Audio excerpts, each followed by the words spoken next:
of it. It's 1,475 meters long, got a vertical drop of about 118 meters. It's got 14 curves, and the average grade is about 8%. Now, Brian, kind of talk us down the course to give us some perspective of what we'll see. The start here is very, very important element. You go through a couple counter corners, making sure you don't touch the sides, in through corner 4 where you start to get some G-forces and a 15-degree drop going in through, setting up for the Omega corner, taking even lines, making sure you don't fluctuate, setting up through into the exit of 8 where you pick up speeds of 117 kilometers an hour, into the Kreisel, again a very important corner, exiting almost uphill, 5 degrees positive gain, in through the lower labyrinth, into the corner 14 where you gain 14 Gs and finish it with 59 seconds of terror. And the times here are going to be anywhere from 57, 58, 59 seconds. And of course, the way you get a good time is by having a good start. And in bobsled, the start is the name of the game. And Brian, maybe we can look at a start of the East Germans and you can talk us through it and show us what's so important. We have Wolfgang Hoppe starting. You'll see here the coordination, the team exploding off the blocks, making sure that they take advantage of all the speed they can, the weight, the 600 pounds of the sled moving out, trying to get a 50-meter time. The driver making sure here that he jumps into the sled cleanly, grabs a hold of the ropes, the 2- and 3-man on both sides, coming into the sled, jumping on the back bale and allowing the brakeman to gain access to the sled, sit down and into a coordinated finish. And that start is oh so important, and we've had some good ones so far in our first 2 runs. We've had 2 of the 4 runs here at the Petro-Canada World Cup 4-Man Bobsleigh Championship, and we'll be back with highlights right after this.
Two of the 4 heats have been completed here at the Petro-Canada World Cup 4-Man Bobsleigh Championship. And let's take a look at the standings from the Soviet Union. We have Maurice Pacano is our leader at this point. He has a time of 1:57.08 after 2 runs. Then it's Wolfgang Hoppe of East Germany and Peter Kienast, and he is driving Austria 1. And let's take a look now at the runs of the leaders today. And first of all, we have from the Soviet Union, Maurice Pacano. And what a story this is, because in the first run, Pacano started 17th and had the best time and maintained it in run number 2. And here's his start. Start ultimately important. Again, the explosion, a key element in the start for the Russians coming off the line. This is a sled of Maurice Pacano of the Soviet Union, and as we mentioned, they didn't have a good start time in the first run, and they were able to convert that, and they were the only sled that did into the first place finish, and it was just outstanding. Now, we had a little bit of a fog problem here at Canada Olympic Park in the second run today, and we'll pick them up as they head down towards corner number 5, but the Soviets are just masters at this sport.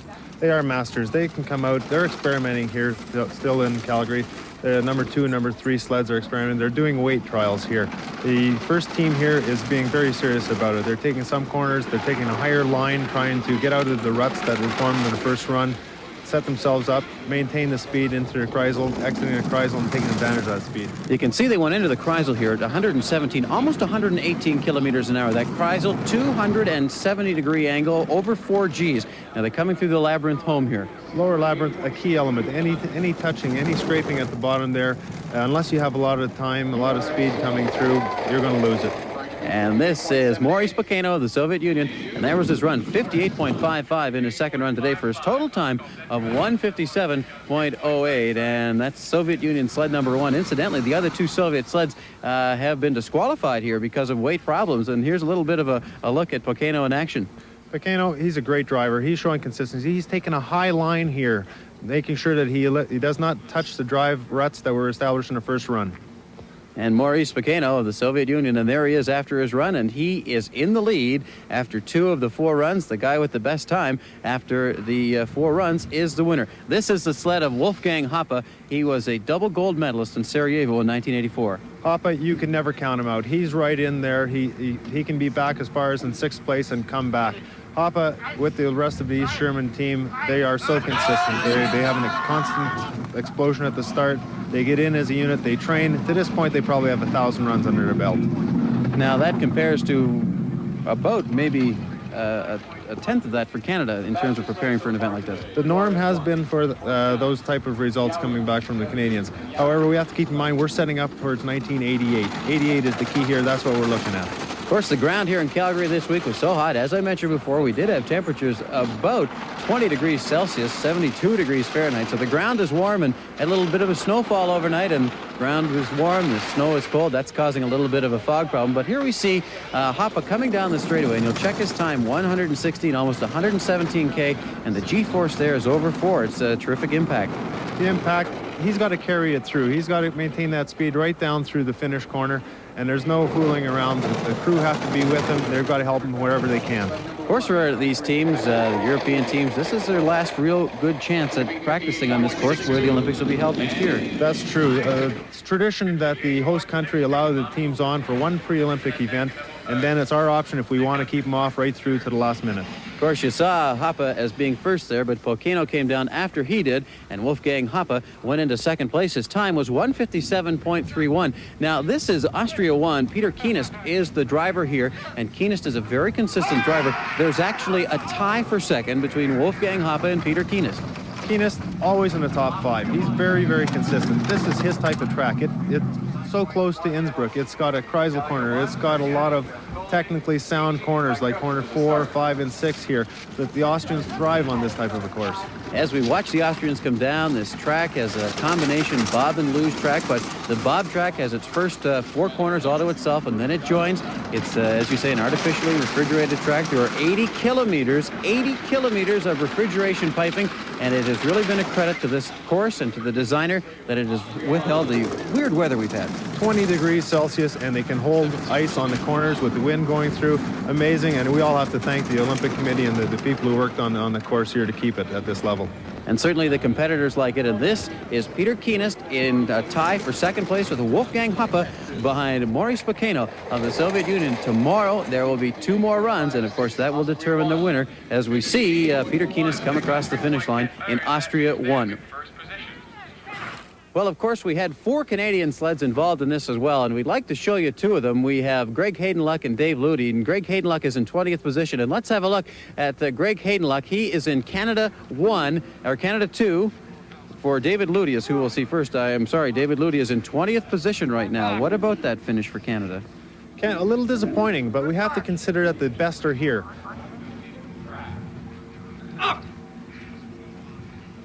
3 teams from Switzerland. We've got 3. The East Germans are all here, the Soviets. And Canada, let's look at the start here for Canada.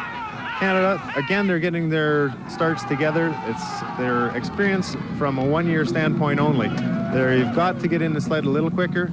They're doing their best at this point. They've got to come down to within 3 or 4 100ths of a second off the leaders to be a little more competitive. Well, David Ludy right now stands in 20th position. The time of the leader, let me give that to you, is 157.08. David Ludy's time is 158.45. How much can he catch up? He should be able to catch up with his seeding tomorrow at least 2 or 3 points. This is all important for the Canadians as well. It's our pre-Olympic event. It allows us to prove to the sponsors, prove to Canadian Olympic Association that we have the right athletes here and we're going about our selection criteria the right way for 1988. Well, you saw David Ludy bang the wall coming out of that Kreisel. Again, you say it's a little bit of an incline for those sleds coming out of there. It's all important.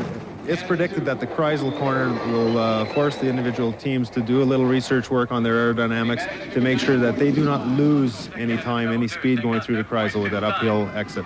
That's the time for David Ludy in Canada 2, and David Ludy stands in 20th position now, and this is after the first 2 runs, and here's him coming out of the Kreisel.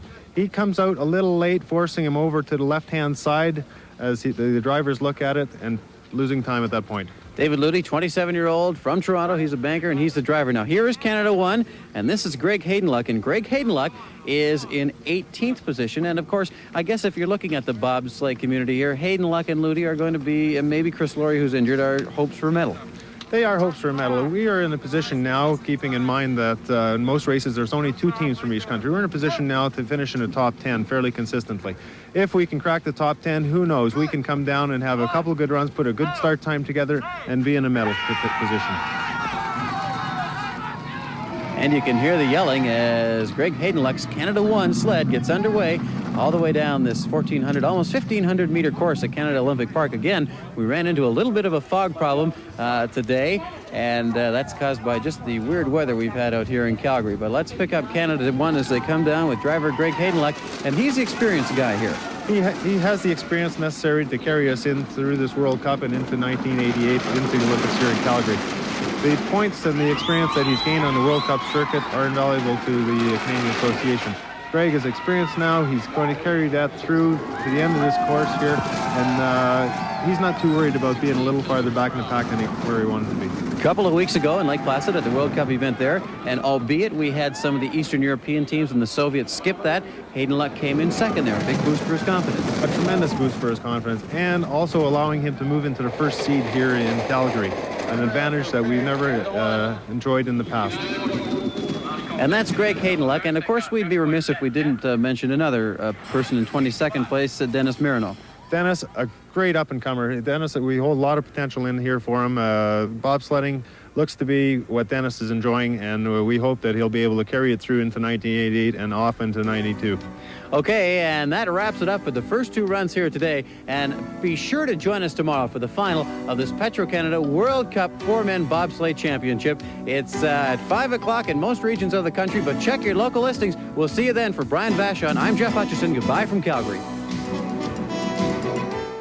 If you don't work hard and you don't earn it, then you're not going to get anywhere. Wayne Gretzky for Nissan's Customer First. I think that you have to believe that you can be better every day. Customer First means satisfaction before and after you buy a car or truck. That's Nissan's way of doing business. But you have to be that way, and it's not lucky, it's not fate, it's hard work. Customer First is a promise. From extended warranties to an extended hand. At Nissan, the customer's first.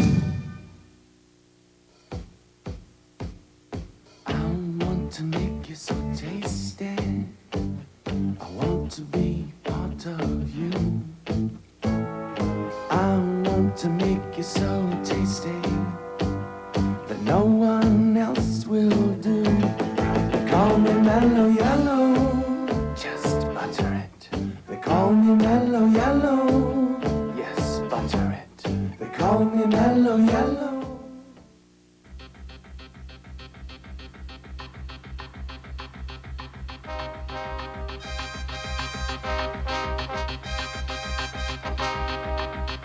I'm proud to be associated with the sponsors of this program, the dairy producers of Canada, who bring you their finest, butter and other dairy products.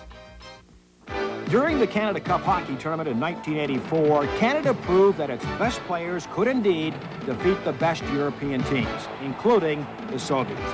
Who could forget the remarkable effort of John Tonelli as Team Canada swept past the Soviets and the Swedes to win the Cup. Hockey fans now hope that Canada can put together the best team possible for the 1988 Olympics, especially since the games are being held in this country. It is now possible due to a decision taken in October of last year by the IOC allowing professionals to participate. Times have certainly changed since 1970 when Canada withdrew from all world and Olympic competitions because we were refused the right to use professionals for the 1970 championships in Winnipeg. But now that it all seems possible, there are other big obstacles. I think that we'd all like to see the NHL players playing the Olympic Games. I think we want to have the best team possible for Canada.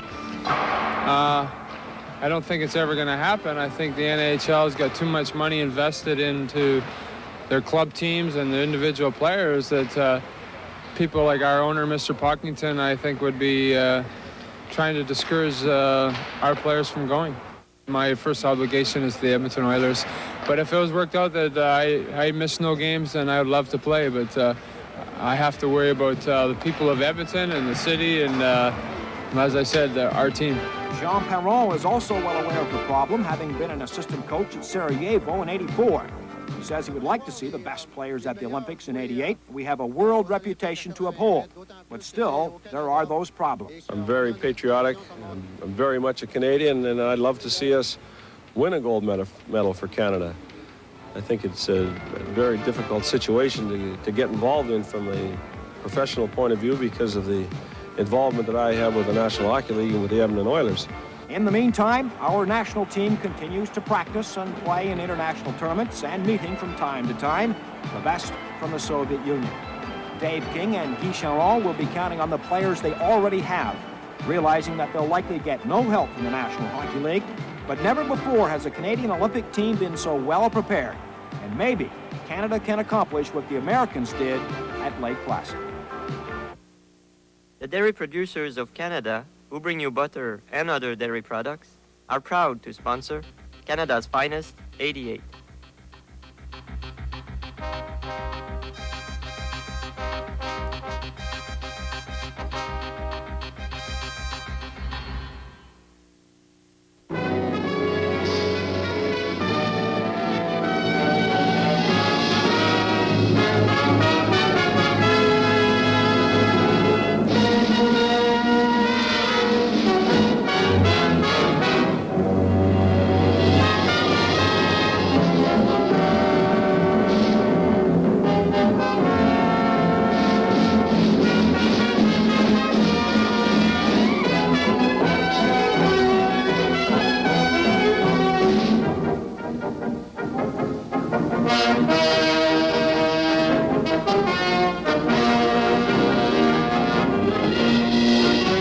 Tomorrow, CTV continues the countdown to the 1988 Calgary Games with exclusive same-day coverage of the World Cup four-man bobsleigh championships from Canada Olympic Park.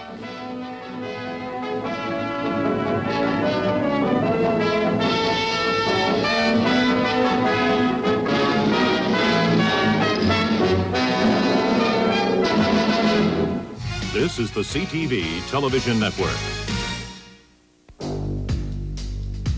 The Mazda 626, the award-winning world-class road car, now makes your driving even smoother with automatic transmission at no extra cost. On Mazda 626 for a limited time. Plus, the best warranty in the business. Your participating Mazda dealer has automatic transmission on 626 and 323 at no extra cost. Amazing, amazing Mazda. Thick and heavy. Thick and heavy. Thick and heavy. Thick and light. If you think you're seeing a mirage, you are. Deliciously thick, yet amazingly light. For all the moments you don't want to miss. Wish I could hold on to this. Call Granada for the newest TVs, VCRs, video cameras, and more.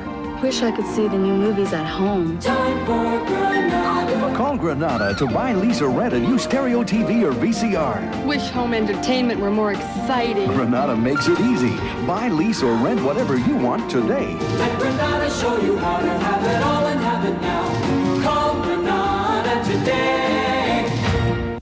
No one beats Salon Ford. They have the best location, the best service, the best prices, and the best choice in town. Come in and test drive the Escort for $87, starting at $169 a month. Or hit the road in the '87 Mustang from just $215 a month. How about Ford's Tempo, starting as low as $203 a month? And tomorrow's car today, the Taurus from $253 a month. See them all at Salon Ford, Laurentian Boulevard and Code Fair 2, now featuring a free courtesy car and all servicing and a full tank of gas with every new car delivery. I'm Rob Faulds. Follow our team's progress at the Goofy Games all next week on Pulse Sports.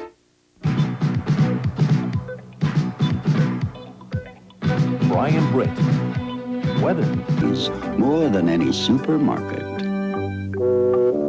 At Dunkin' Donuts, it's always time to make the donuts. Hi, folks. We have a special request here from our friend Paul. Friend, I don't even know the guy. He says he would like to see the star of the year. Stay tuned, Paul, because here she is in a brand new video. All right. The new 87 Mustang LX with power steering, power brakes, AM/FM stereo cassette, power lock group, rear window defroster. The 87 Mustang LX, extravagance at a reasonable price. Fantastic. You can almost dance to the lyrics. And here's where she will appear. At last, another star with so much drive. Tonight at midnight. 12's the one with entertainment this week.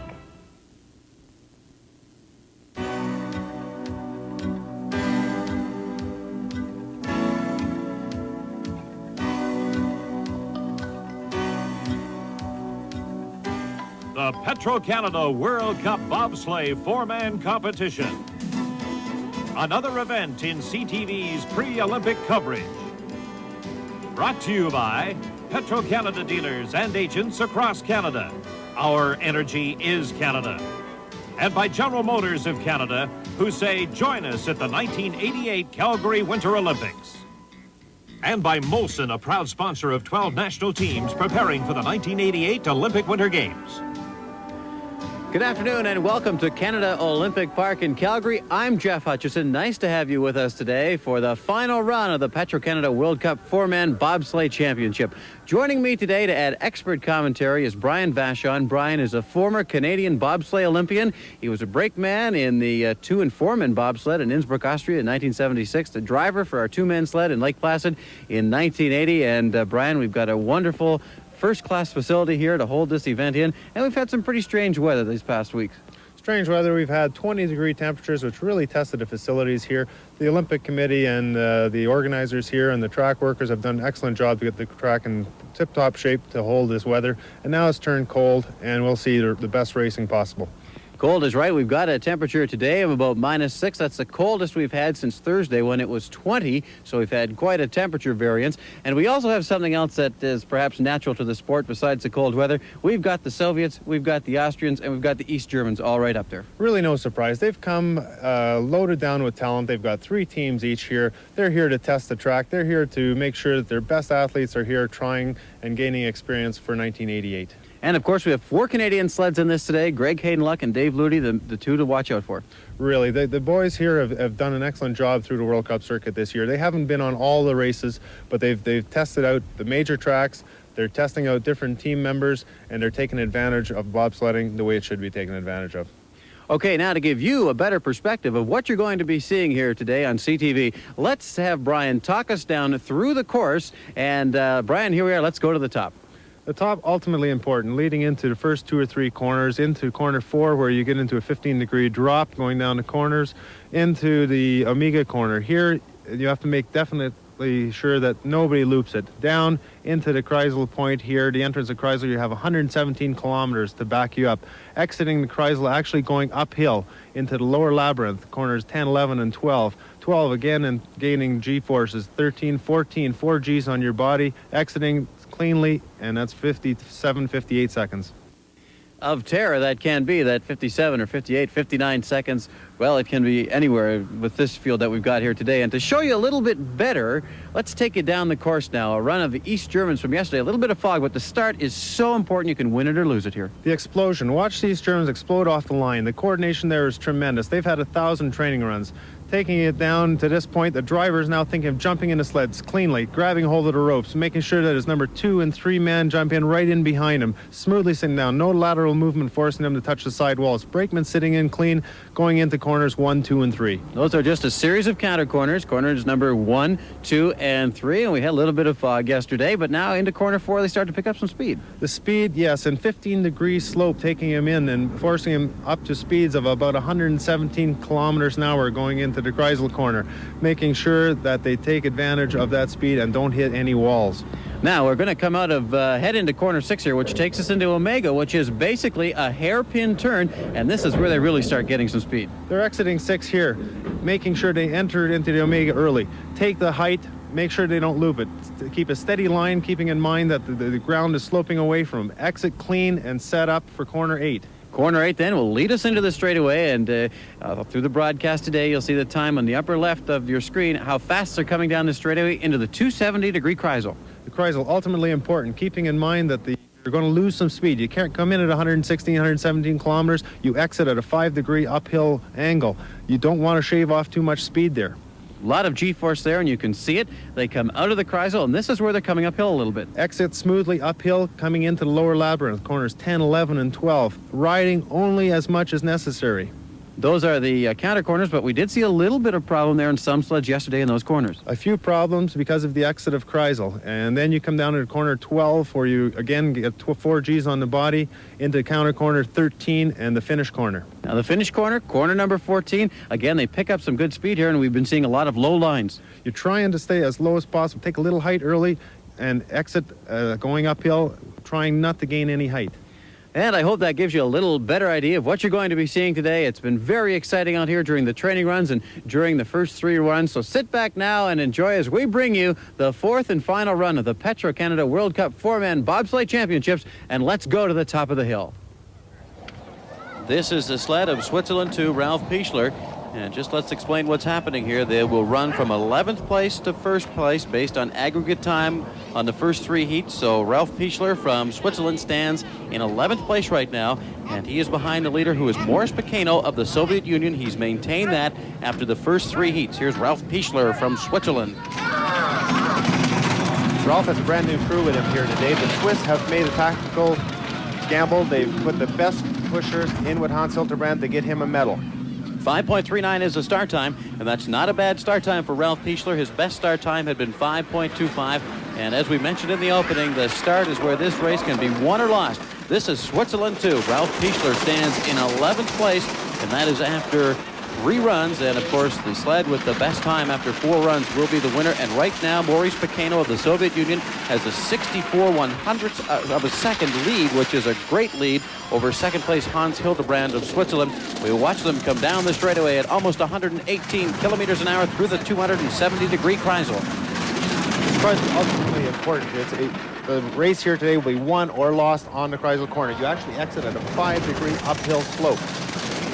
Ralph Pichler, of course, his time will be the best because he's the first man down the hill. But keep in mind, Pichler at this point in 11th place, his time 58.85, and that is Pichler's best run of the 4 he's made here at Canada Olympic Park. Even though he was off the finish corner very late, that won't cost him.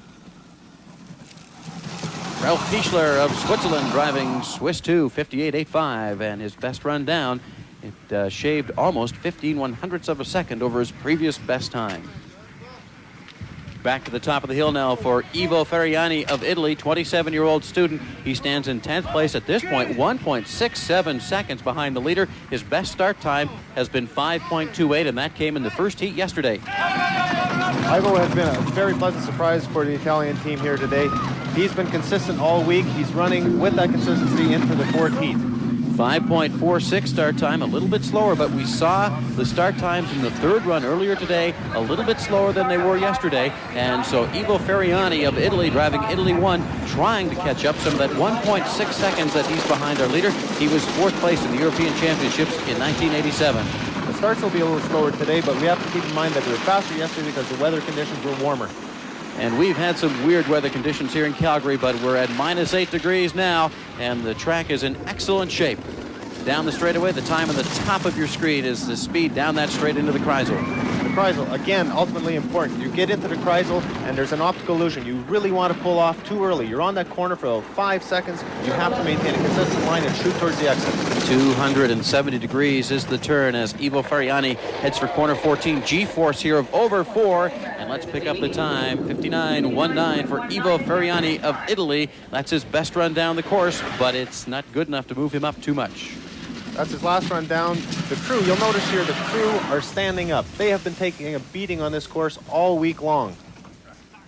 This is Detlef Richter from East Germany, driving East Germany number 2. They've had a best start time of 5.34. They're in 9th place, 1.64 seconds behind our leader, who is Maurice Pacano of the Soviet Union. And the leaders are going to come 11th here. We're going backwards from 11th to 1. This is the 9th place sled. 9th place, but a great team. Watch their start. Watch the explosions. Watch the coordination getting into the sled.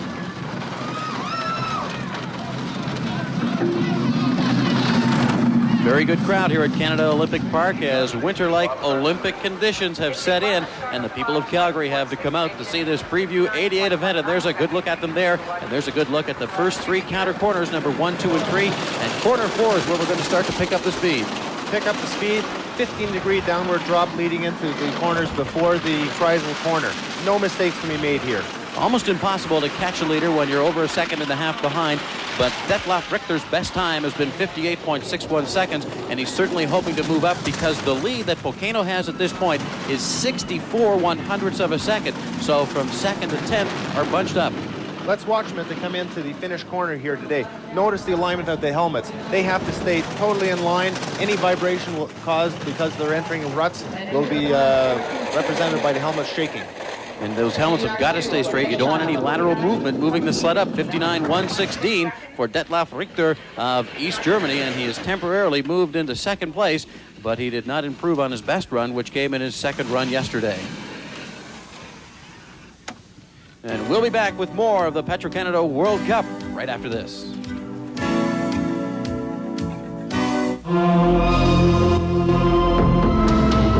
The winds of change are blowing at today's Chevrolet. 1988 Chevrolet Corsica. The smoothest Chevrolet sedan ever built for the way you drive today. Today's Chevrolet Corsica. going your way.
This is the sled of East Germany, number 3. This is Volker Dietrich, and he stands in 8th place, 1.52 seconds behind our leader. Let's watch the coordination as this team gets into the sled. Let's watch the number 3 man, who is the back man on the right-hand side. Watch him as he places his foot on the back bale. Let's keep in mind there are only spikes on the first third of the chute. If those spikes don't grab, the brakeman and the crewmen fall. 5.48 start for Volker Dietrich in 8th place after 3 runs, 1.5 seconds back of our leader. And again, another good shot of corners 1, 2, and 3 as we pick up the speed. Corner 4, about 82 kilometers an hour into here. The G-force is over 3. Over 3, and a definite factor on the crew. This allows the crew thoughts of helping the driver, assisting without gathering lateral movement with their bodies. Out of corner number 8 and heading down the straightaway, they pick up the speed of almost 117 kilometers an hour, the 270-degree Kreisel. Some vibration there. Obviously, the driver is hitting the ruts caused by the previous run. Excellent track conditions here, and 80 kilometers of track keep this artificially refrigerated, and it's just a magnificent sight here at Canada Olympic Park, and it looks a lot better with snow. Time now for Volker Dietrich, 59.08. He's temporarily moved into first place. You know, this is considered a safe track, but there are other tracks in the world where accidents are more prominent. Courses with natural ice are not as prominent for accidents, but man-made courses can have some crashes. One such track is in Italy, where a Canadian sledder ran into trouble earlier this year. This is Chris Laurie, and on January 31st of this year, he was in an horrific spill in Trevinia, Italy, in a bobsleigh run there in a World Cup meet. And Chris, it's very nice to see you here after having seen the accident myself. Before we show the people at home the accident, just give me a list of what injuries you did suffer. Well, starting from the top down, I suffered severe facial lacerations, a broken collarbone, a broken nose, concussion, bruising of the ribs, and a deep thigh bruise that is causing problems as well. So it was just a terrible accident. We're going to show it to you now and ask Chris to describe to us what happened, and here we go. Okay, I came off the corner, and immediately I was concussed from the impact against the wall. And as we traveled down the straightaway, I was slowly being pulled out of the sled from the contact with the wall. And we went up and hit the lip of the corner. My arm came out of the sled, and that's when I received shoulder and arm burns. And as you'll see here, the arm coming out, and then we hit the lip. We came down, we hit the bottom, and the sled turned over, where I was still hanging out of the sled, and literally 1,400 pounds had rolled over on my face. And then we just sort of traveled to the bottom, and I didn't become conscious until on the stretcher somewhere. What speed were you going when this happened? We were traveling about 130 kilometers out of the corner, and then going into the following corner about 121 kilometers. What's the last thing you remember? The last thing I remember was hitting my head against the wall, and then waking up on the stretcher somewhere thinking that it was all a dream, and it wasn't possible, and slowly it was reality. How are you going to feel about getting back into a sled? What's this done to you mentally? Well, as far as I'm concerned, it was only a terrible mistake on my part, and I'm not reluctant at all to get back into a sled, and I certainly have the same goals and objectives I had when I came into the sport, and I mean, I'm just going to have to live with that mistake. It was very unfortunate, although I was very fortunate to come out the way I did, and as it not being more fatal. It could have been a lot worse, I think is what you're saying. It certainly could have been a lot worse, yes. And what are those goals and objectives that you have, Chris? Well, I'm certainly looking forward to next year, and hopefully we can achieve a good result for Canada. And I'm young enough to go well beyond 88, and hopefully I can attain what I want out of bobsleigh within those few years. Do you think your accident had any effect on the team at that particular point? What goes through their minds when they see a teammate like that crash? Not only did it have an effect on our team, but it also had an effect on all the other bobsleighers at the competition, because there was also a near-fatal crash earlier in the week, and it does have a psychological bearing on all the athletes, primarily the drivers, and there was a very deep concern on behalf of all the drivers, primarily our teammates. Well, Chris Laurie, we wish you the best of luck. It's nice to see you here for this competition right now, to be with the team, and certainly we wish you all the best for 1988. Thank you very much. From West Germany, this is West Germany 1. The driver is Anton Fischer. He's 32 years old, and the West Germans have come up with the second best start time this week at 5.28. The Soviets, Maurice Pequeno, has the best start time. It came yesterday at 5.21, but we've been seeing some slower starts today. Slower starts, the track, the ice is harder, there are ruts. You see the guidelines that the runners are in right now. It is tough to push that 600-pound sled out of those ruts. Anton Fischer, 32-year-old mechanic. He is exactly 1 second behind the leader at this point, Maurice Pequeno of the Soviet Union. 5.35, and that's a good start time. Best we've had so far today in the second and third heats, 5.35. And let's see if Anton Fischer can take this good start time, pick up some speed, and convert it into a better finish at the bottom. Results achieved here today for the West Germans will be brought back home and placed into their Olympic selection criteria. Anton Fischer, 4th in the world in 1987. He was 5th in the two-man this year, and Fischer's been sliding for 8 years. And the West Germans certainly know what they're doing. Coming out of corner 8, close to the wall, but not touching. A good look at the spectators. Almost 118 kilometers an hour. Coming out very nicely out of the trizal there. Not touching on left, setting up for corner 10, 11, and 12, the lower labyrinth. And we'll just tell you as we watch Anton Fischer, top Canadian sled at this point is Greg Haydenluck, and he stands in 14th. Dave Luty is 18th. Dennis Marineau is 21st, and Daryl Kinley is 29th. 58.60 for Anton Fischer, and that's his best run, and he may have an opportunity now to move up in the standings. Eckhard Fasser of Switzerland driving Swiss number 3. They've had a start time of 5.28. Their start time in the third run earlier today, 5.46. They're in 6th spot, 1 second behind the leader. Again, Eckhard here has a brand new crew.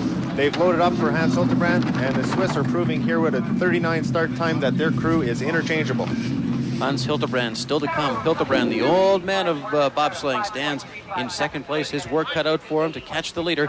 But let's check out now the sled of Eckhard Fasser of Switzerland, 34 years old. He's been sliding for 7 years. He was the world champion in the four-man in 1983. A very high line there through corner 6, aiming into the Amiga corner. And the Amiga, of course, a hairpin corner that they'll come out into corner number 8 into the straightaway. Speeds of 117 kilometers an hour. This is his last time he can take chances. He's got to gamble. He wants to move up 1, maybe 2 positions in the track.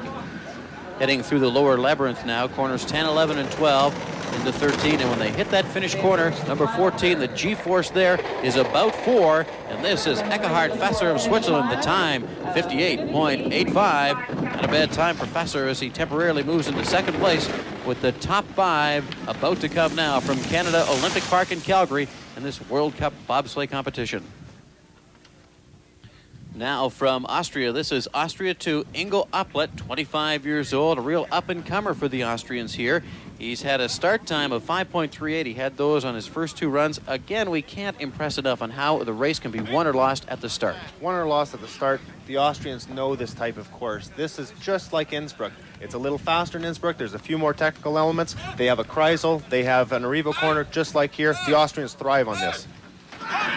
Ingo Upplet from Austria, 0.94 of a second behind the leader, Maurice Pecano of the Soviet Union, and Pecano still to come. This is the guy who's in 5th place after 3 runs and will go 5th, 4th, 3rd, all the way down to number 1. So the top sledders in the world really at this point are beginning to come down the track.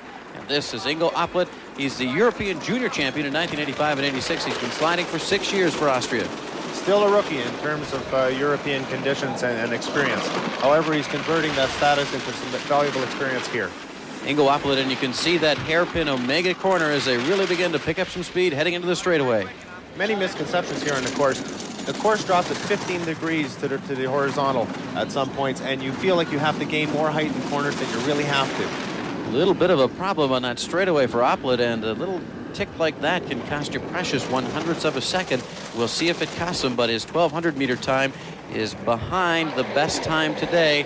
Let's check it out. Time on the right, the best is Upplet's time, 59.14, so Upplet moves into 3rd place. The Petro-Canada World Cup 4-man bobsleigh championships will continue after this. Feel the changing vision.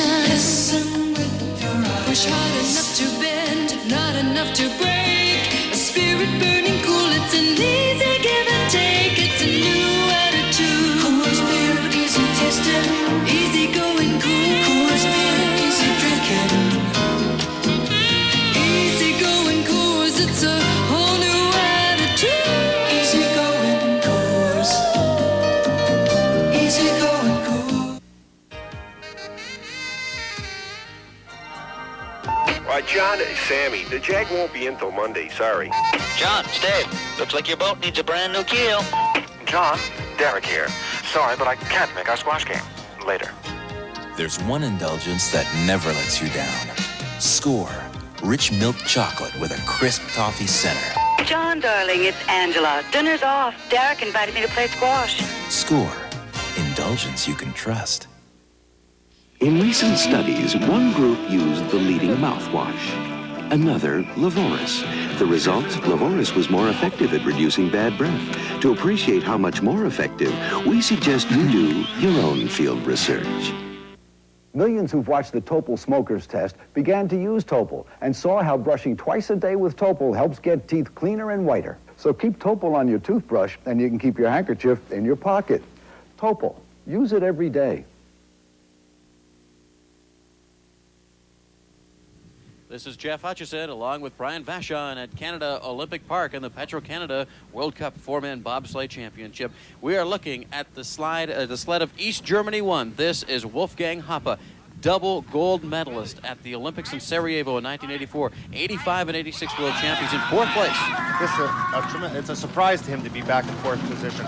The East Germans really want to get into the medals here. They want to break this course record. They want to get down there, bring the experience home, bring the technology back here in 1988 that they've learned the results from here. Wolfgang Hoppe certainly has his work cut out for him. 81/100th of a second behind the leader, Boris Pecano of the Soviet Union. Pecano in the 3rd run today set the track record, which is 58.31 seconds.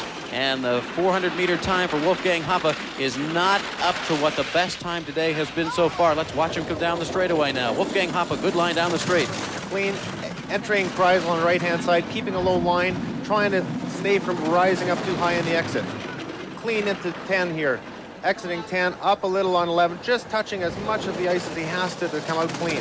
Along with his crewman, Detmar Schauerhammer, Wolfgang Hoppe won the two-man event, which was held at Canada Olympic Park last week. Let's watch the time coming in. And Wolfgang Hoppe now second place with the top 3 sleds still to come. So Wolfgang Hoppe may not have the desired result that he wants here today.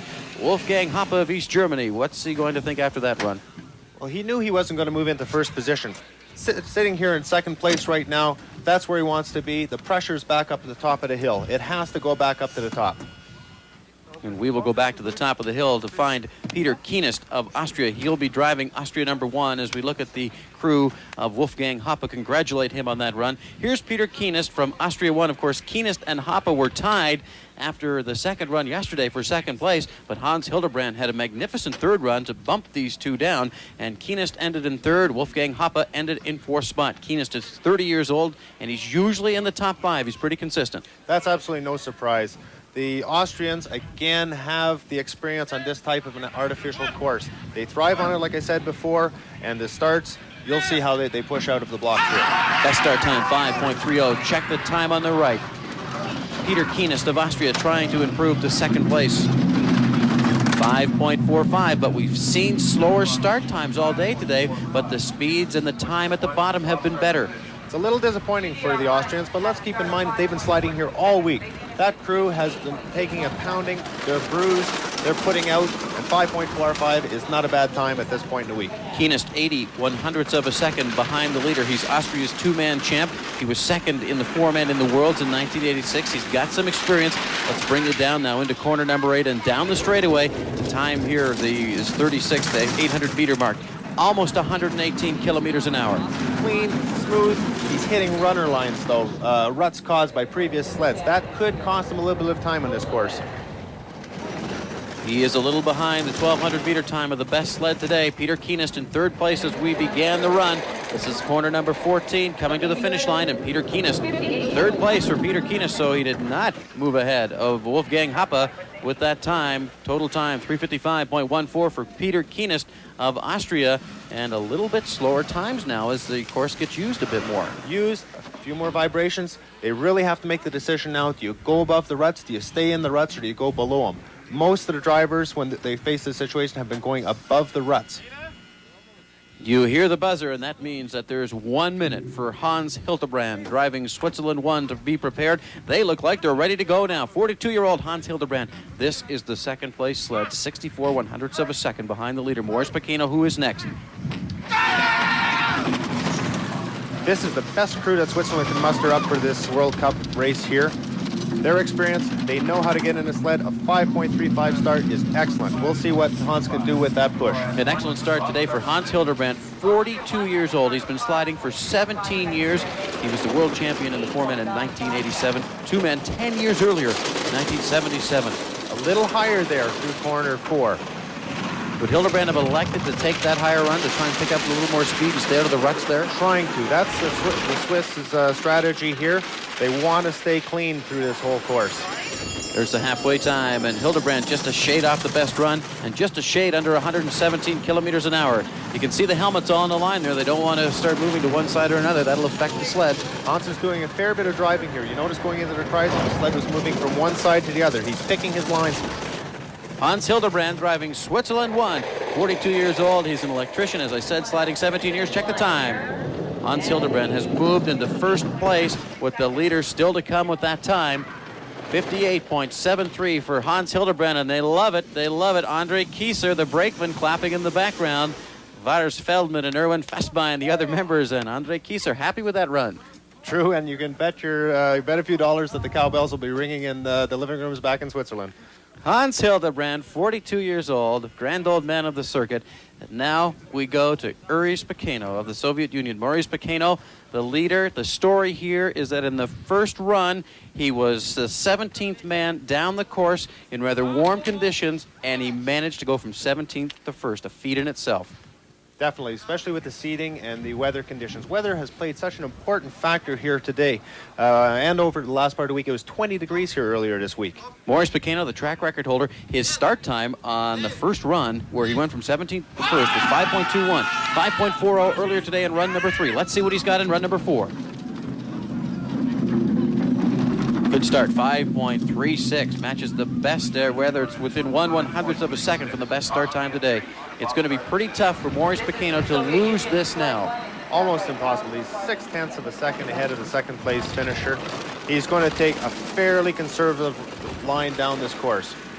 Maurice Paqueno of the Soviet Union holds the track record, and we might watch for that now because he set that track record in his third run, the first run today, and his start time when he set the track record of 58.3 run was 5.40. He's 4/100ths of a second faster in his start, and he's almost at 118K in the Kreisel. That's amazing because the course is so rutted, so pitted at this point. He's missing those ruts. Maurice Paqueno of the Soviet Union. Heading into the labyrinth in the bottom. That's corner 13. Heading into corner 14. Track record now 58.31. I think he's got first place.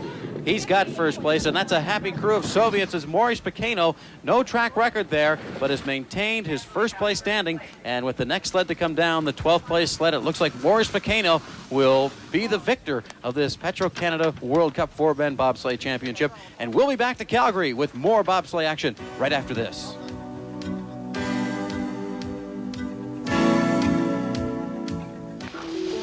Any minute now, Karen. How did I get myself into this? Here you go, Karen. What is it? It came in the mail. It's about the Olympic torch relay. Right, Dad. There's an application form to become a torchbearer. So, who can enter? We all can. Really? Karen? Karen, you okay? What? Oh, yeah, sure. I'm fine. Come together, heart to heart. Everybody has a part. Share the flame. Share the flame. Share the flame.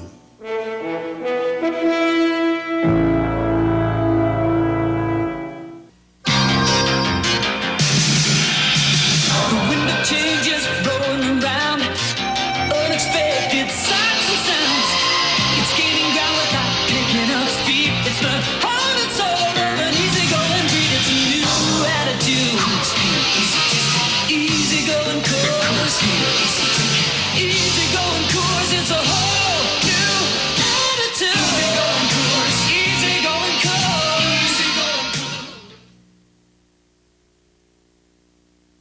Back to the top of the hill now. This is Austria 3. Walter Della, and Della has a little bit of a Canadian connection here. His brother is Werner, who's the coach of the Canadian team. Walter's a seasoned vet. He's been around sliding for the Austrians for a number of years now. He's consistently in the top 10. Again, this is a selection race for him. It's going to give him points for the Olympics next year. That's great sound as they explode off the top here of the Bob and Luge run at Canada's Olympic Park. Walter Della started in 12th position. He's going to try and move up. And of course, this is a combination Bob and Luge run. What you're watching now is the first 3 corners of this bobsleigh run. This is specifically for the bobsledders. They don't join it until after the 4th corner, after they've picked up some speed. And we'll try and point it out to you on the track here where they join that Bob and Luge run. And you can see it right there covered with snow to the right. Now they're on their way down to corner 5. That widening at that point where the Luge run comes in is very, very important to drive cleanly through. Della drives only the 4-man. A lot of these 4-man drivers drive both 2-man and 4-man, but Della kind of a 4-man specialist here for Austria. A little shaky going into corner 10 there. 49. Overall, this track at Canada Olympic Park has held up magnificently with the variance in temperature that we've had. 30 degrees in temperature variance from training runs Thursday till now. Walter Della 12th down and has a 12th place standing. So he stayed where he was, but it'll be up to the sleds behind him to see if they can catch up. And we are just a sled away from Canada 1 with Greg Haydenluck And we've got, though, a story here with Matt Roy of the United States coming up next, because Roy's in a position where he has to finish 17th or better to win the overall World Cup trophy. Wolfgang Hoppe, though, with his rundown, not catching Pequeno, takes a little bit of the pressure off Matt Roy of the United States. That's true. Matt can come in a little more relaxed. He's been nervous throughout the first couple of heats. He was back in 16th, 17th position in around there. Very nervous that the Canadians are going to overtake him. Matt has a good sled here. His crew is fairly sound. Let's see what he does. 1, 2, 3. Matt Roy's first start time today, 5.58. 5.35 is the best start time today. If Matt Roy improves on his start time, maybe he knows a little bit of that pressure is off now and can relax and have a little bit better run. He has to learn this course. Let's not forget that it's a Canadian option now going into 88 if we allow the Europeans and the Americans back on this track. We only have to give them 1 week training from here through to 88. Matt Roy won at Lake Placid, the World Cup event there 2 weeks ago, and that's an event that the Swiss and the Soviets and the East Germans all passed up. They aren't particularly fancied by that course in Lake Placid. Some would term it dangerous. They can reach speeds in Lake Placid of up to 160 kilometers an hour. Here, about 120 will be the best they get on a good day. Europeans love the challenge. Don't get them wrong. They love the challenge of the speed and the technical corners in Lake Placid. What they didn't want to do is damage the sleds, wreck the alignment before coming here to Calgary. You only have so many runs here to memorize the course. Matt Roy of the United States, 59.41, and he's been able to hold that positioning that he had.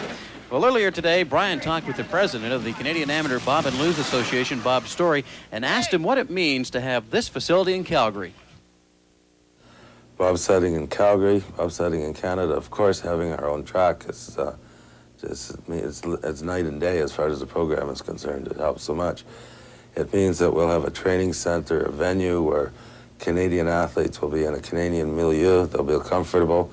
It means we're doing less traveling. It means that the sport will be seen by more Canadians and attract more people to it at a grassroots level. So that the Calgary thing is terribly important to us that way. Up until the Olympics, it means that we don't have to be on the road so much, and it gives the opportunity to athletes to peak at the right time if we have our own track here. This is Greg Haydenluck in Canada 1. Haydenluck had his best run of the championships in the third run today, a time of 58.85, despite having a start that was 1/10 of a second slower than his best start. And Greg Haydenluck has a team which includes Kevin Tyler, Steve Hall, and Lloyd Gust that can give him a good start. True, and they proved that on the third run, and they proved it consistently through Lake Placid and carrying into here in Calgary. As we watch the start, the driver's Greg Haydenluck. He's 29 from Toronto. Kevin Tyler, a new athlete in Bob. He's 23 from Delta, BC. Steve Hall, 26 years old from London, Ontario. And the brakeman is Lloyd Gust, 28-year-old student from Vancouver. 5.46 start. Let's keep in mind that Kevin's coming off a leg injury. That is excellent for us. That start, if Greg Haydenluck can convert that good start into a good finish, may move him up from 14th. He had a time of 58.85 the last time down the track. An excellent run for this Canadian sled, and he's one of our 3 medal hopes for 88. He's chasing Matt Roy. He does not want to finish behind Matt Roy. There's a good rivalry between the Canadians and the Americans, and Greg is taking up the challenge. Let's bring Greg Haydenluck down and listen to the crowd as they cheer on Canada 1.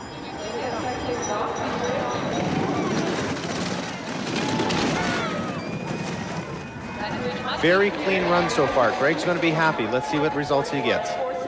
Greg Haydenluck has moved up to 13th with a time of 59.31. Greg Haydenluck of the United States, or Greg Haydenluck of Canada.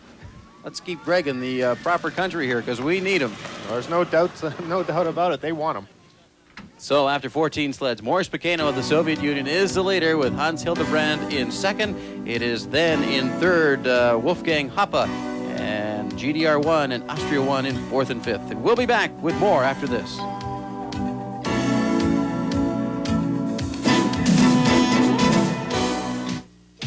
Feel the changing vision. Listen with your eyes. Push hard enough to bend, not enough to break. A spirit burning cool, it's an easy give and take. It's a new attitude. Coors beer, easy testing. Easy going cool. Coors beer, easy drinking. Easy going Coors, it's a whole new attitude. Easy going.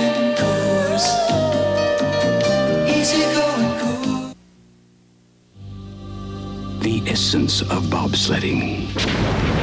The new sled feels like gliding on silk.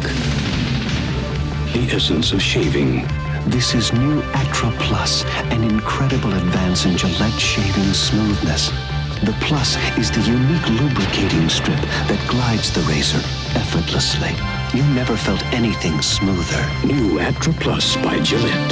The essence of shaving.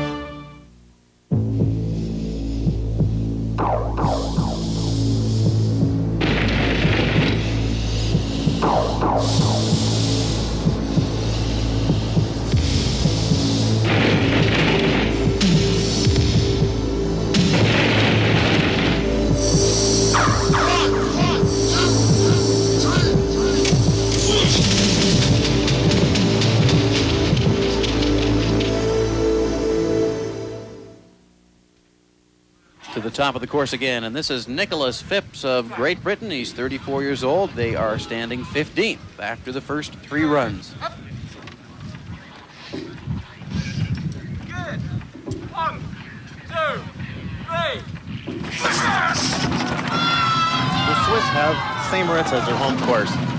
A little history here. Bobsledding started in 1881 in Switzerland. And do you know, Jeff, the fastest way down the mountain in St. Moritz? It's a Celerina taxi. That's the bobsled run. Nicholas Phipps of Great Britain standing in 15th spot. His best run to this point has been 59.19 seconds. Of course, this track has really held up under the bobsledding conditions they've had this week. They've got to be happy with this track. Oh, a tremendous amount of credit has to go to the organizing committee and to the workers here. The workers, it's their first chance to groom the course for an international competition. The machinery here can put out 1,200 tons of ice onto this course in a 24-hour period. We bought the right equipment. This is proving it.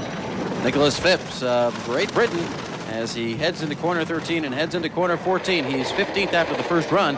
And let's check his timeout. Nicholas Phipps now stays in 15th position, so that's good news for Greg Haydenluck, who moved up to 13th place. The sled of West Germany, too. The driver is Michael Speer. He's 24 years old. They stand in 16th place, and Michael Speer, one of 3 teams from West Germany. And a lot of these countries have 3 teams here this week, and that's a little different than we're going to have in 1988. True, in 88, you'll be allowed to train 3 teams through the Olympic trials and then drop down to 2 teams for the race. Michael Speer of West Germany had a bad crash in Trevinia, Italy 2 years ago, and we saw Chris Laurie's crash, and he had a crash there that shaved his helmet off. It gave him a severe concussion. Actually, he went into coma for a period of time, but he's come back. He's over that accident. He's got a good positive attitude coming into this World Cup race here. Michael Speer, West Germany, as he heads out of that hairpin Omega corner into corner number 8. One of the reasons the West Germans are doing so well on the start, they have Sepp Benz, a 5-time gold medalist with the Swiss team, as a brakeman, coaching them. So the West Germans picking up every angle they can, as this is Michael Speer, and he is looking to improve on that 16th place finish through the 13th curve into the finishing curve number 14, G-force of 4. Let's pick up the finish 16th, so he does not improve. And again, that's good news for Greg Haydenluck, who stays in 13th position. From Great Britain, this is the Great Britain 2 sled driven by Thomas Della. He's a physical training officer for the Royal Air Force.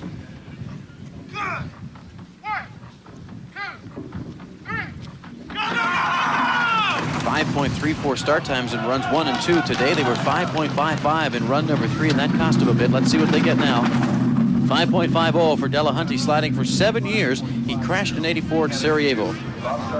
He's fairly consistent, but he's not going to give you too many surprises in terms of results. He's up there in 12th to 15th, 16th position. He's consistent there.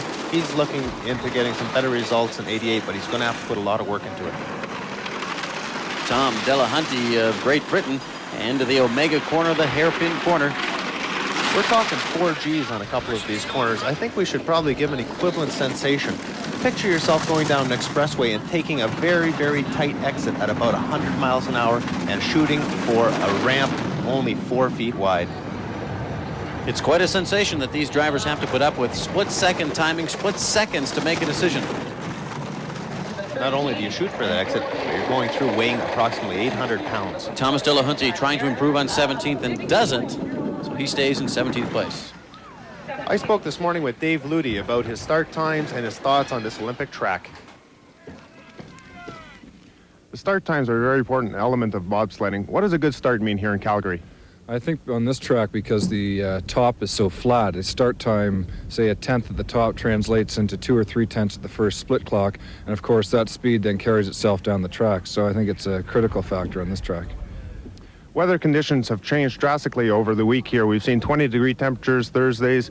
Now it's dropped down into below freezing. What does the freezing temperature mean to the sport? I think, first of all, it's easier for the track workers to maintain it when it's colder. Therefore, the track should remain more consistent throughout the race. The Petro-Canada sleds you're using here today, how do they fare up against the European equipment? Well, the Petro-Canada sponsorship has enabled us to purchase the best stock equipment around. However, there's still a tremendous amount of improvement that can be made in our aerodynamics and runner technology, but that's a matter of further resources and time. We heard the sonic boom coming right out of this one. What happened there?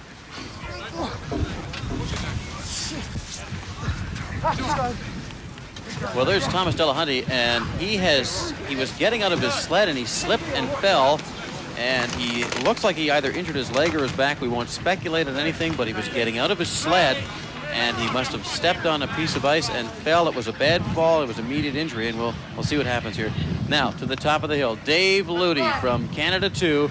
We just heard from him, 27-year-old banker from Toronto. He's 18th right now. Had a poor start in the third run. With a better start here, he perhaps could move up. Could move up. He's gambling on runners. He has a good crew with him. They're solid pushers. Let's see what they do. He had 5.36 and 5.44 yesterday, but 5.65, and now he knocked 1/10 of a second off that. Maybe he can convert that. He stands in 18th place. Dave Ludy of Toronto, the driver, is 27. Clark Flynn and Joe Ross, the crew members from Ottawa and Windsor, respectively. And I guess Andy Swim is in there. He pulled a back muscle in the third run, remember. That's true. Dave is very conscious about the ruts. I spoke to him earlier this week. He's trying to stay out of the ruts as much as possible. Good hope for a medal in 1988, along with Chris Laurie and Greg Haydenluck. Listen to the crowd bring Greg Ludy down. This is great. This is what the sport's all about. This will cheer on our team right through the summer. It's encouraging. Good clean exit from that Kreisel. He had a little bit of problem there in the third run. He has to be happy to this point, of course. Dave Ludy coming home now, corner 14. We want to see something other than an 18 in the middle of the screen, and we do, a 17. So Dave Ludy has improved the 17th position. Let's see if he can hold it, but a good finish there for Dave Ludy. We'll be back with more of the Petro-Canada World Cup 4-man bobsleigh championship right after this. Move up or move over. The heat is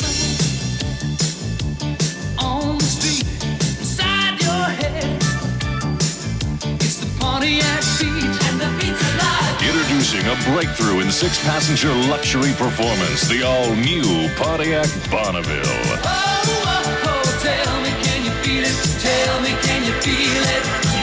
Pontiac, the heat is on, it's on the street.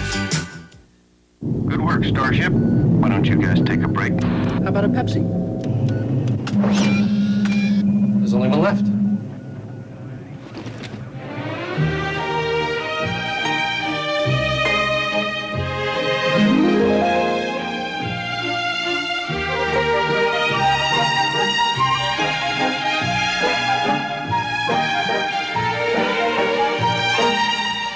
Pepsi, the choice of a new generation.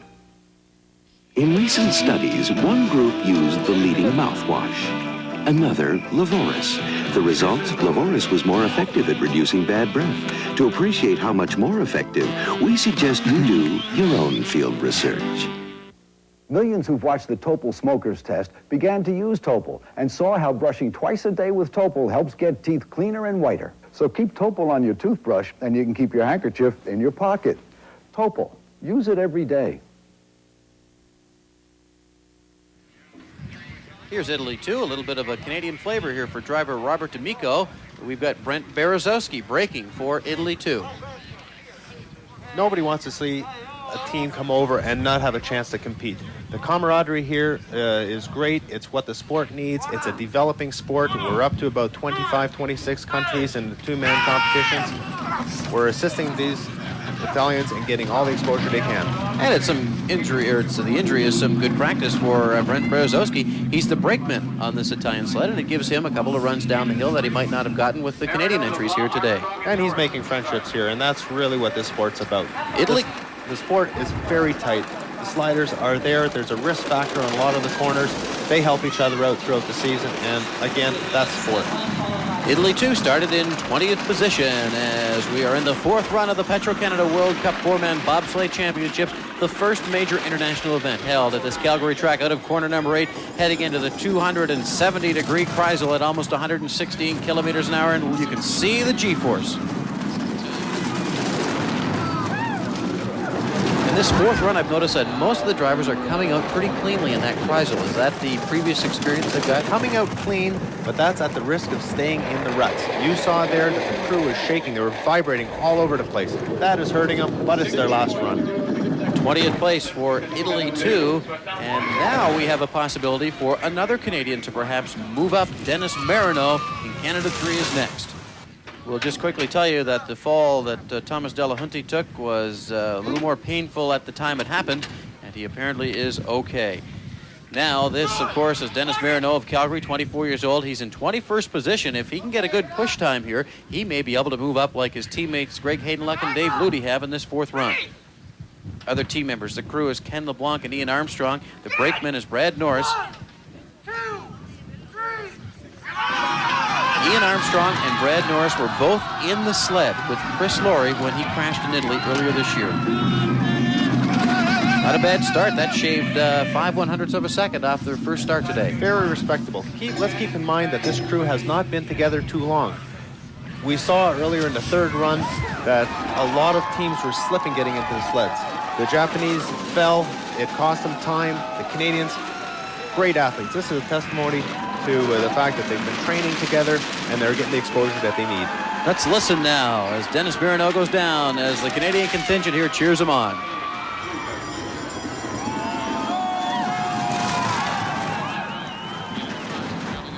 I don't know if they can hear it in that bobsled, but it sure is heartwarming to hear it here as the Canadians here in Calgary cheer on Canada 3. Yesterday when Dennis finished, he brought out his little mascot from underneath the sled, his good luck charm. We'll see if he does it here today. Dennis Marineau, 21st position, and that's pretty good showing. And let's see if he can improve on it. Looks like a pretty good run. He stayed in that 21st position for Dennis Marineau of Calgary, and he has got to be happy with his times there today. The fourth Canadian sled in the Petro-Canada World Cup four-man bobsleigh championship, driven by Daryl Kinley. We're the hosting country here. We get to have an extra sled, and that's good news for Daryl Kinley. Daryl, yes. I was talking to him this morning. He is high on this run. He's high on getting this experience here. His crew, it's a new crew into the sport. So is Daryl. It's their first year here. It's their first international competition. We've got Daryl Kinley, John David, George Spakowski, and Peter Proverbs. Let's see what they do. Best start time has been 5.63. They had a 5.84 earlier today, and they have 5.78 now. So let's see if Daryl Kinley, driving Canada 4, can improve on his 29th place position. That's where he is now, 29 out of 32. Incidentally, we'll just tell you that 2 Soviet sleds were disqualified yesterday after the second run. 2 of the 3 sleds they brought because they were over the allowed weight limit at the end of the run, and the other sled they brought is going to win this. Soviets are experimenting, so are a lot of the other countries. They're coming here with lots of timing equipment, lots of thermometers to check the runner temperatures, the ice temperatures. They're taking advantage of this exposure, and so is Daryl Kinley. And here's Daryl Kinley coming out of that 270-degree Kreisel as he heads into the labyrinth. The lower labyrinth turns 10, 11, 12 coming up. This will be turn 13. Daryl Kinley, 29th, just glad to get this experience in his pocket, glad to be with the best in the world. Let's see what he can do on that 29th place finish, and he will maintain 29th place standing for Daryl Kinley. We'll be back with more of the Petro-Canada World Cup four-man bobsleigh championships right after this. The window changes, rolling around, unexpected sights and sounds. It's gaining ground without picking up speed. It's the heart and soul of an easygoing breed. It's a new attitude.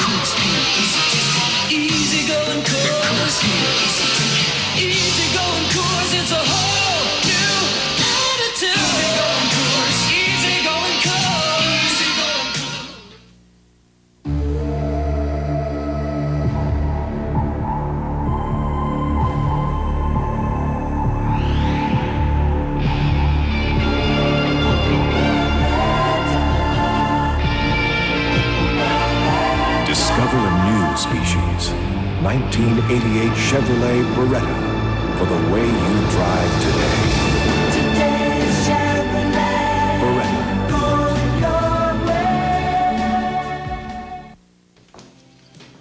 Here you go, Karen. What is it? Came in the mail. It's about the Olympic torch relay. Right, Dad.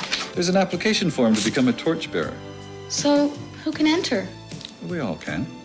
Really? Share the flame. Canada. Share the flame. Share the flame.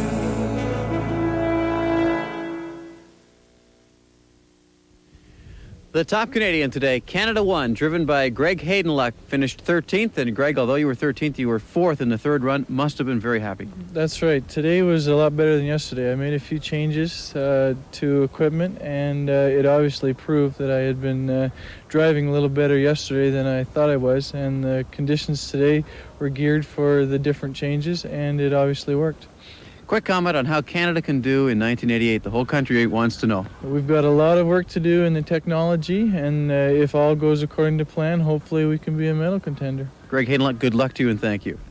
So the top 10 standings here at the Petro-Canada World Cup four-man bobsleigh championships. Maurice Pacano of the Soviet Union first, followed by Hans Hiltebrand of Switzerland, Anton Fischer of West Germany, Wolfgang Hoppe of East Germany, and Peter Kienast of Austria. The second five, the Swiss 3 sled of Eckhard Fasser. Then it's Austria 2 and Ingo Upplet. East Germany 3 with Volker Dietrich. The Swiss 2 sled with Ralf Picher. And East German number 2 with Dietrich Richter. And so to the winners, the sled of Maurice Pacano of the Soviet Union, and they were presented with some beautifully done trophies that were commissioned by Petro-Canada to commemorate this, the first ever World Cup four-man bobsled championship in Canada. And what a fine trophy that is. And Brian, very quickly, how did the track and how did the country do? The track held up well.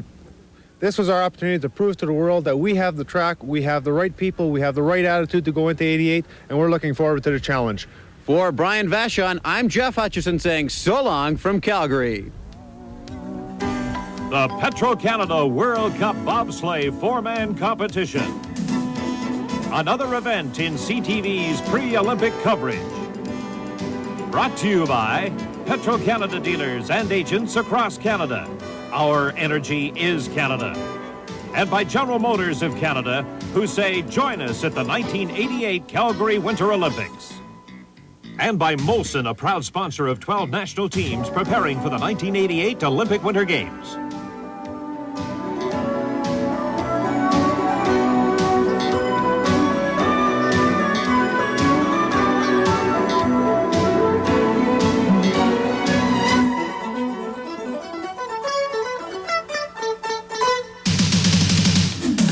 Oh,